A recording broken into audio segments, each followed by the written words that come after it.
the Hot Wheel Vapester coming at you. So grab a vape and keep it cloudy.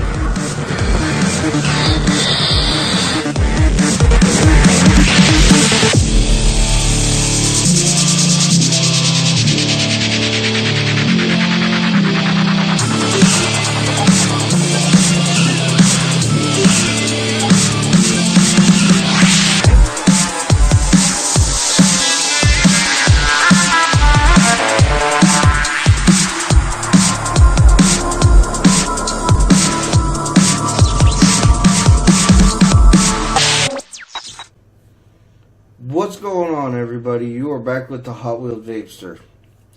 And yes, you are getting 2 videos from me today. Because I have already uploaded the first in my high-end versus low-end series. That's a series that I hope is going to be long-running on the channel. But with this video, I'm getting back to my norm. With this video, I am going to be fully reviewing the Geek Vape Aegis Legend. Now, the Geek Vape Aegis Legend biggest boast is its military grade rubberization and shockproof.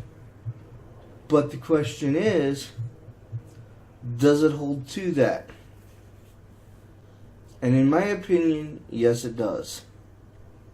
And yes guys, I know I did not do a first look of this device like I normally do with my device reviews. But the reason for that is, I got this device in the midst of my move, and you know, that was really crazy, and I just didn't have the time to film a first look. And I've had this device for about a month now. And that part of the reason it's taken me so long to do the review is I've only got 3 cons for this thing. And 2 of those are subjective.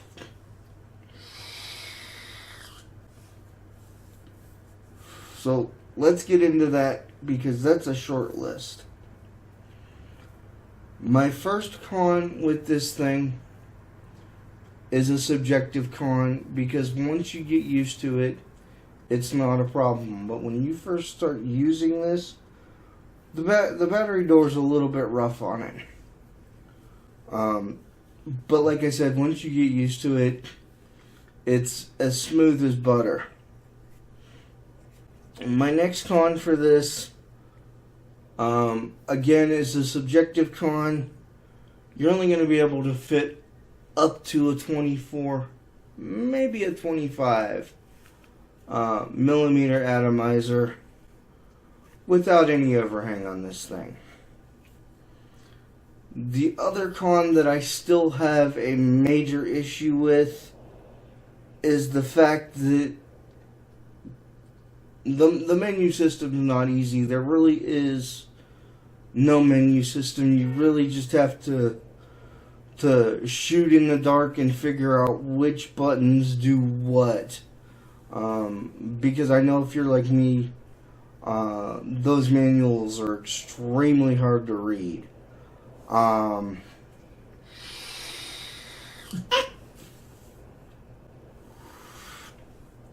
But as far as the pros for this thing are, you know, like I said, it boasts that it has military grade rubberization and shock absorption. And I can be the first to tell you that it does. I have dropped this thing, I have thrown it across the room. The next thing that I've done with this thing, however, was entirely accidental. I ran this over with my chair. Now, just to give you guys a little bit of background with that statement, my chair with me in it is about 715 pounds.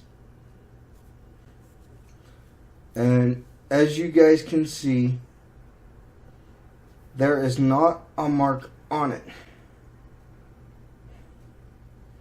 Now, the next thing I'm going to do is I'm going to have Mrs. Hot Wheels Vapester is right here next to me. I'm going to have her drop this thing. Not as hard as you can, but drop it pretty hard.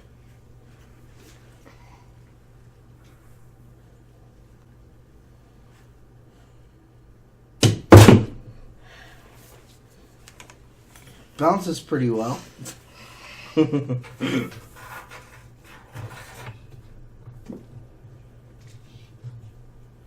Now, as a lot of you know, you drop a mod from that height like that hard, your batteries are going to pop out and it's not going to, you might scratch it up. There is not a single scratch on this thing. It's a little dirty, but there's no scratch on it. And when I picked it up from the tank. The tank's not even cracked.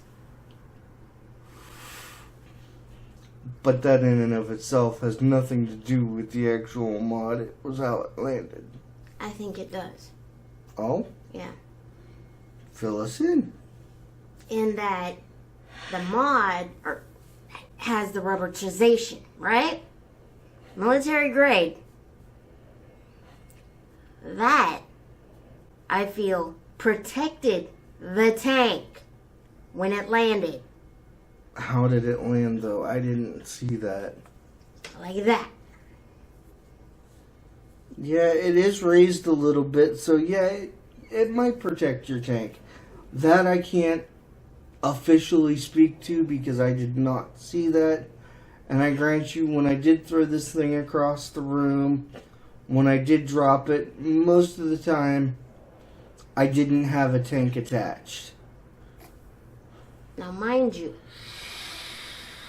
when I dropped it just now, I myself, standing up, am 4'9" tall. I was standing on the footboards of my wheelchair, which adds another 9 inches to a foot. So I would say you were at 5 foot when you dropped it. Plus you had a raised arm. Which, yeah. I'd say that would have made the mod. I would say that from the mod standpoint, that would have been a 6 foot drop. Easily. Easily. 6 foot drop. And nothing.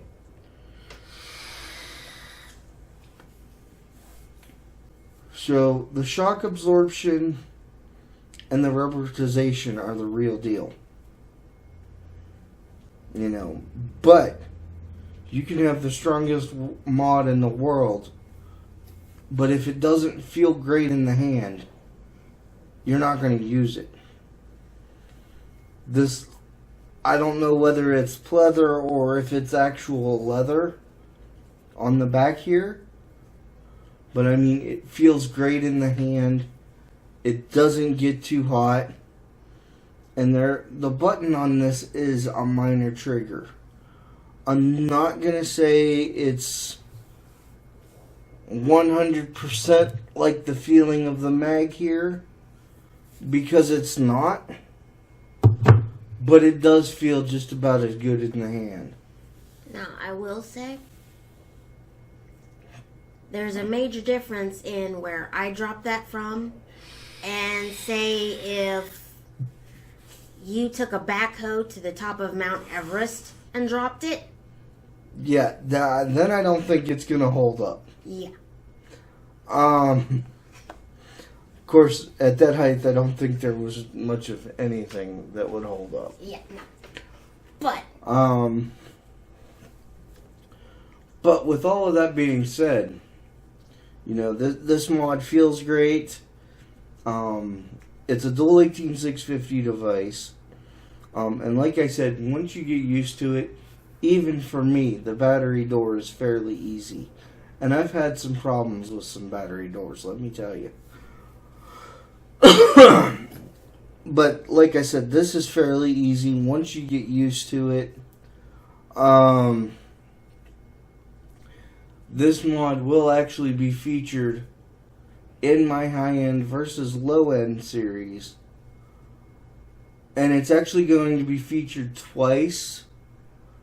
Once you see both videos that are going to be up in that series, you'll understand why it was featured twice.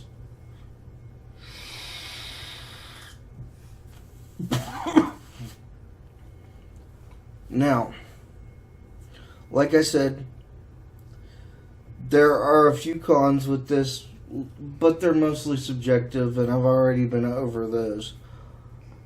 But, you know, all around, this is a very good mod, especially if you're in a job where you're worried about dropping it, or you're like me and you're just fucking clumsy. It's a great mod for that, and I don't know if you can really tell the lighting here kind of sucks because it's over bright, but the rubber here is kind of raised, so if you drop it like this, you're not going to hit your tank, and it's going to protect your screen. And like I said, this is a dual 18650 device, and the battery life on this thing is amazing. I run almost exclusively LG HG2s, which are more commonly known as brownies. And depending on how I'm using it, I can get a full day to day and a half's use on two 18650s.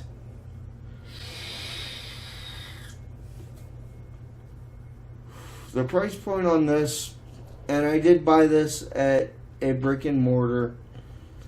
At my brick and mortar, it was about $90. I'm sure you can find it on somewhere like Vapor DNA or Element Vape for like $50.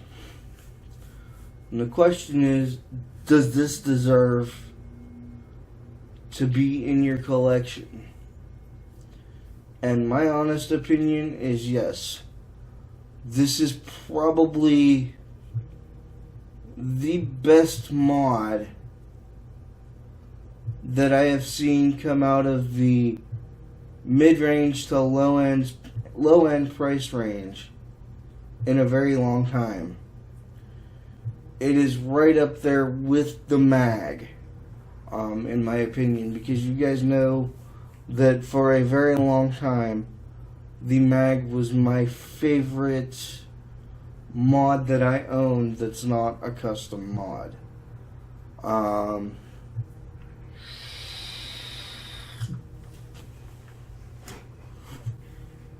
With all of that being said, I want each and every one of you to remember, smoking is dead. And you brought up, reasons why this mod should be in your collections. If, like you, Hot Wheeled Vapester, you have cerebral palsy, which leads you to have muscle spasms, which leads you to drop things on occasion. Yeah? Mm-hmm. Not a bad mod to have in your collection if you have issues like that. Not at all. And that's one of the reasons that I picked this mod up.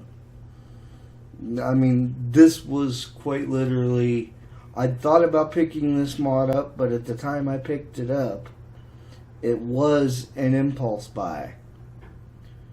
I wasn't going to pick it up at the time I picked it up, but I did, and I don't regret doing so. With all of that being said, I want each and every one of you to remember, smoking is dead because vaping killed it. I love each and every one of you, and I will see you guys out there on those clouds. Peace!